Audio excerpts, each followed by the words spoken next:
कर्नाटक में इन दिनों सियासी भूचाल साया हुआ है। मतलब साफ है कि कांग्रेस पार्टी में सब कुछ ठीक नहीं है। दरअसल इस बात का संकेत दिया है कांग्रेस पार्टी के प्रदेश अध्यक्ष डीके शिव कुमार ने। वो जल्द ही प्रदेश अध्यक्ष का पद छोड़ने वाले हैं, इस बात का संकेत उन्होंने दे दिया है।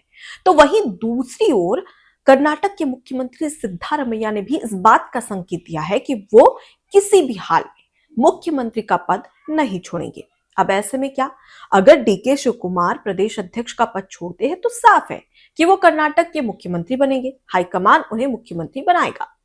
अगर हाईकमान मुख्यमंत्री बनाता है तो क्या कर्नाटक के वर्तमान मुख्यमंत्री सिद्धारमैया राजस्थान के पूर्व मुख्यमंत्री अशोक गहलोत के नक्शे कदम पर चलते हुए नजर आएंगे?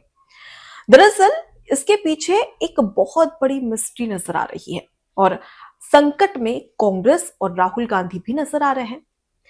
अब ऐसे में सवाल ये खड़ा होता है कि आने वाले समय में क्या एक सियासी भूचाल कांग्रेस पार्टी में और कर्नाटक में मुख्यमंत्री पद को लेकर दिखने वाला है। और इसके साथ ही आपको इस बात का भी जवाब देंगे कि कैसे एक बड़ा सियासी भूचाल कर्नाटक में देखने को मिलेगा। नमस्कार, मैं हूं आपके साथ अनुपमा खोपड़े और आप देख रहे हैं एबीसी न्यूज। दरअसल हाल ही में इंदिरा गांधी की जयंती का एक कार्यक्रम आयोजित किया गया था कर्नाटक के बेंगलुरु में। इस दौरान कांग्रेस के प्रदेश अध्यक्ष डीके शिव कुमार भी मौजूद थे। इस दौरान उन्होंने संबोधित करते हुए तमाम कार्यकर्ता और जनता को संबोधित करते हुए उन्होंने कहा कि अब समय आ चुका है कि मैं जल्द ही ये पद छोड़ दूं। मैं लंबे समय तक इस पद पर नहीं रह सकता हूं। अब जरूरत है कि किसी और नेता को ये अवसर दिया जाए। और साथ ही आपको ये भी बता दें कि प्रदेश अध्यक्ष 2020 में डीके शिव कुमार को बनाया गया था, जिसके बाद उन्होंने ये भी कहा कि मैं 5.5 साल से इस पद पर हूं और मार्च में मुझे 6 साल हो जाएंगे प्रदेश अध्यक्ष के पद पर बने रहने के लिए। अब ऐसे में जरूरत है कि किसी और नेता को मौका दिया जाए। साथ ही उन्होंने ये भी कहा कि मैं फ्रंट लाइन पर पार्टी को लीड करते रहूंगा, हमेशा से मार्गदर्शक बनते रहूंगा। साथ ही उन्होंने ये भी कहा कि मेरी कोशिश रहेगी कि जब तक मैं ये कार्यकाल में हूं और जब तक मैं कांग्रेस पार्टी में फ्रंट पर हूं, इस दौरान मैं प्रदेश में कम से कम 100 कार्यालय कांग्रेस के खोल सकूं। ये मेरी कोशिश रहेगी। ये कहना है कांग्रेस पार्टी के प्रदेश अध्यक्ष डीके शिव कुमार का। मतलब इससे साफ है कि वो जल्द ही प्रदेश अध्यक्ष का पद छोड़ने वाले हैं। अब दूसरी ओर सबसे बड़ी बात कि आपको बता दें कि डीके शिव कुमार प्रदेश अध्यक्ष भी है, डिप्टी सीएम भी है। अगर वो प्रदेश अध्यक्ष का पद छोड़ते हैं तो वो मुख्यमंत्री बनेंगे। ये यहाँ पर एक तरीके से आकलन किया जा रहा है। अब दूसरी ओर कर्नाटक के मुख्यमंत्री सिद्धारमैया, उनकी ओर से एक संकेत दिया गया। दरअसल उन्होंने एक कार्यक्रम को संबोधित करते हुए कहा कि जब मैं वित्त मंत्री बन रहा था और वित्त मंत्री की जिम्मेदारी मुझे सौंपी जा रही थी, उस दौरान एक अखबार था जिसने मेरे खिलाफ लिखा था और ये कहा था कि कुनबा जाति का ये सिद्धारमैया 100 भेड़े तो गिन नहीं सकता, ये वित्त मंत्री का काम कैसे करेगा। और इसे मैंने एक चुनौती के रूप में स्वीकार किया, जिसके बाद में मैंने 16वां बजट पेश किया और अब मैं मार्च में 2026-27 का 17वां बजट पेश करने जा रहा हूं। मतलब इससे साफ है कि अगर वो 2026 में मार्च में अगर 17वां बजट पेश करने वाले हैं तो इससे साफ है कि वो ही मुख्यमंत्री रहेंगे, क्योंकि वित्त विभाग भी उन्हीं के पास में है। और आपको बता दें कि 2.5 साल का फॉर्मूला, यानी कि जब कर्नाटक में 2023 में चुनाव हुआ, रिजल्ट आया, उसके बाद ये कहा जा रहा था मीडिया रिपोर्ट्स में, इस बात की गहमा गहमी थी कि 2.5 साल का फॉर्मूला अपनाया जा रहा है डीके शिव कुमार और सिद्धारमैया के लिए। साथ ही एक बड़ी जानकारी निकलकर यह भी सामने आई थी कि डीके शिव कुमार को 2.5 साल के बाद में मुख्यमंत्री बनाया जाएगा। अब दिसंबर में ये 2.5 साल खत्म होने वाले हैं, लेकिन सिद्धारमैया ने तो कह दिया कि मैं मार्च में खुद ही 17वां बजट पेश करूंगा। तो वहीं पर डीके शिव कुमार ऐलान कर चुके हैं कि वो जल्द ही प्रदेश अध्यक्ष का पद छोड़ने वाले हैं। अब ऐसे में हाईकमान क्या करेगा? अगर हाईकमान डीके शिव कुमार को मुख्यमंत्री बनाते हैं तो उस दौरान सिद्धारमैया अशोक गहलोत, जो कि राजस्थान के पूर्व मुख्यमंत्री हैं, उनके नक्शे कदम पर चल सकते हैं। वो कैसे? दरअसल 2023 में जब ये एक बात निकलकर सामने आई थी, ढाई ढाई साल का फॉर्मूला। सचिन पायलट और अशोक गहलोत के बीच में हाईकमान ने ढाई ढाई साल का फॉर्मूला रखा था। अशोक गहलोत 2.5 साल के लिए राजस्थान के मुख्यमंत्री और उसके 2.5 साल के बाद में जो सचिन पायलट है उन्हें मुख्यमंत्री बनाया जाएगा। अब जब 2.5 साल हो गए, उसके बाद में हाईकमान ने सोचा कि अब अशोक गहलोत तो पद छोड़ने वाले हैं नहीं, अब ऐसे में क्या किया जाए। इस दौरान जो सोनिया गांधी है वो अशोक गहलोत को ऑफर देती है कि आप केंद्र में आ जाइए, यानी कि आप कांग्रेस पार्टी के राष्ट्रीय अध्यक्ष की कमान संभाल लीजिए। लेकिन उस दौरान अशोक गहलोत एक बड़ी चाल चलते हैं। वो अपने विधायकों को इकट्ठा करते हैं और उन्हें मीडिया के सामने यहां इस दौरान धरना प्रदर्शन करने के लिए कह देते हैं। और विधायक धरना प्रदर्शन करते हैं और वो कहते हैं कि हम राजस्थान की भूमि से अशोक गहलोत को नहीं जाने देंगे।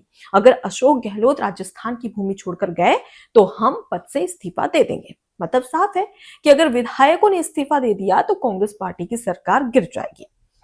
अब कुछ ऐसा ही कर सकते हैं सिद्धारमैया।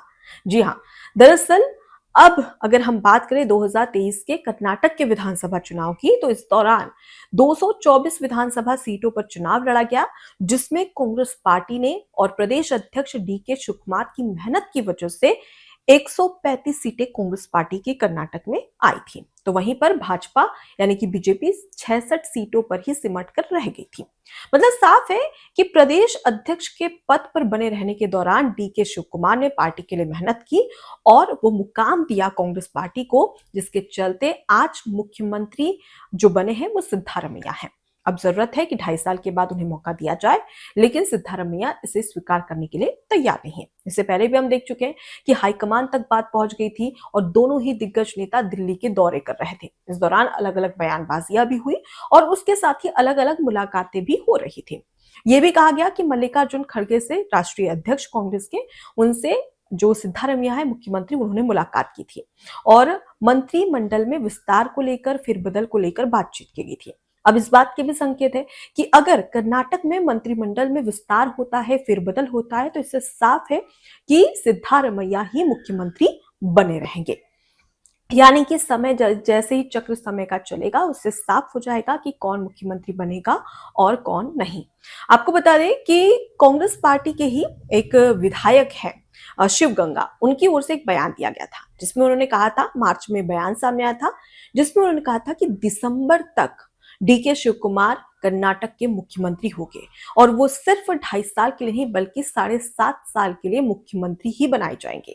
दरअसल 2.5 साल ये और उसके बाद अगले विधानसभा चुनाव में 5 साल के लिए मुख्यमंत्री रहेंगे डीके शिवकुमार। ये शिवगंगा जो कि कांग्रेस के विधायक है, उनकी ओर से कहा गया था और ये कहा गया था कि ये दिसंबर को वो मुख्यमंत्री बनेंगे। अब उन्हीं की बात का समर्थन किया था जो कर्नाटक के पूर्व मुख्यमंत्री है वीरप्पा, उनकी ओर से, जो वीरप्पा मोइली है, उनकी ओर से इस बात को स्वीकार किया गया था। उन्होंने कहा कि इसमें कोई दो राय नहीं है कि डीके शिवकुमार मुख्यमंत्री नहीं रहेंगे, वो मुख्यमंत्री बनेंगे भी और वो लंबे सालों तक भी बने रहेंगे और इसमें कोई भी यहाँ पर संकेत ऐसा नहीं मिलता कि उन्हें मुख्यमंत्री नहीं बनाया जाएगा। उन्होंने ही बनना चाहिए क्योंकि उन्हीं की वजह से पार्टी को इतनी बड़ी सफलता मिली है। तो साफ तौर पर वो समर्थन करते नजर आते हैं। कांग्रेस में साफ है कि कुछ नेता ऐसे हैं जो साफ तौर पर, खुले तौर पर डीके शिवकुमार को मुख्यमंत्री बनता देखना चाहते हैं, लेकिन वहीं पर सिद्धारमैया जो कि कर्नाटक के मुख्यमंत्री है, उनके कई ऐसे समर्थक हैं जो नहीं चाहते कि सिद्धारमैया ये पद छोड़े। अब ऐसे में एक लंबी खींचतान, लेकिन इस खींचतान के बीच में धीरे धीरे इशारे मिलने शुरू हो जाएंगे कि कौन बनेगा कर्नाटक का मुख्यमंत्री। आने वाले समय में बदलाव होगा या सिद्धारमैया ही इसकी कमान संभालते हुए नजर आएंगे। इसके लिए सबसे पहले आपको दिसंबर का इंतजार करना होगा। अगर दिसंबर में भी स्थिति पूरी साफ नहीं होती है तो मार्च में जब 2026-27 का बजट पेश किया जाएगा, उसके बाद स्थिति साफ हो जाएगी कि मुख्यमंत्री कौन बनेगा, यानी कि डीके शिवकुमार बनेंगे या फिर सिद्धारमैया ही होंगे। मतलब साफ है कि अगर 2026-27 का जो बजट है, अगर वो सिद्धारमैया ही पेश करते हैं, तो इससे साफ है कि 2.5 साल का फॉर्मूला एक कुछ भी नहीं है। साफ है कि वही मुख्यमंत्री बने रहेंगे। फिलहाल कर्नाटक की राजनीति को लेकर और जो सियासी भूचाल देखने को मिल रहा है, उसे लेकर आपकी क्या राय है, जरूर कमेंट बॉक्स में बताइएगा। नमस्कार। एबीसी हिंदी न्यूज, आज ही जुड़िए हर खबर के साथ।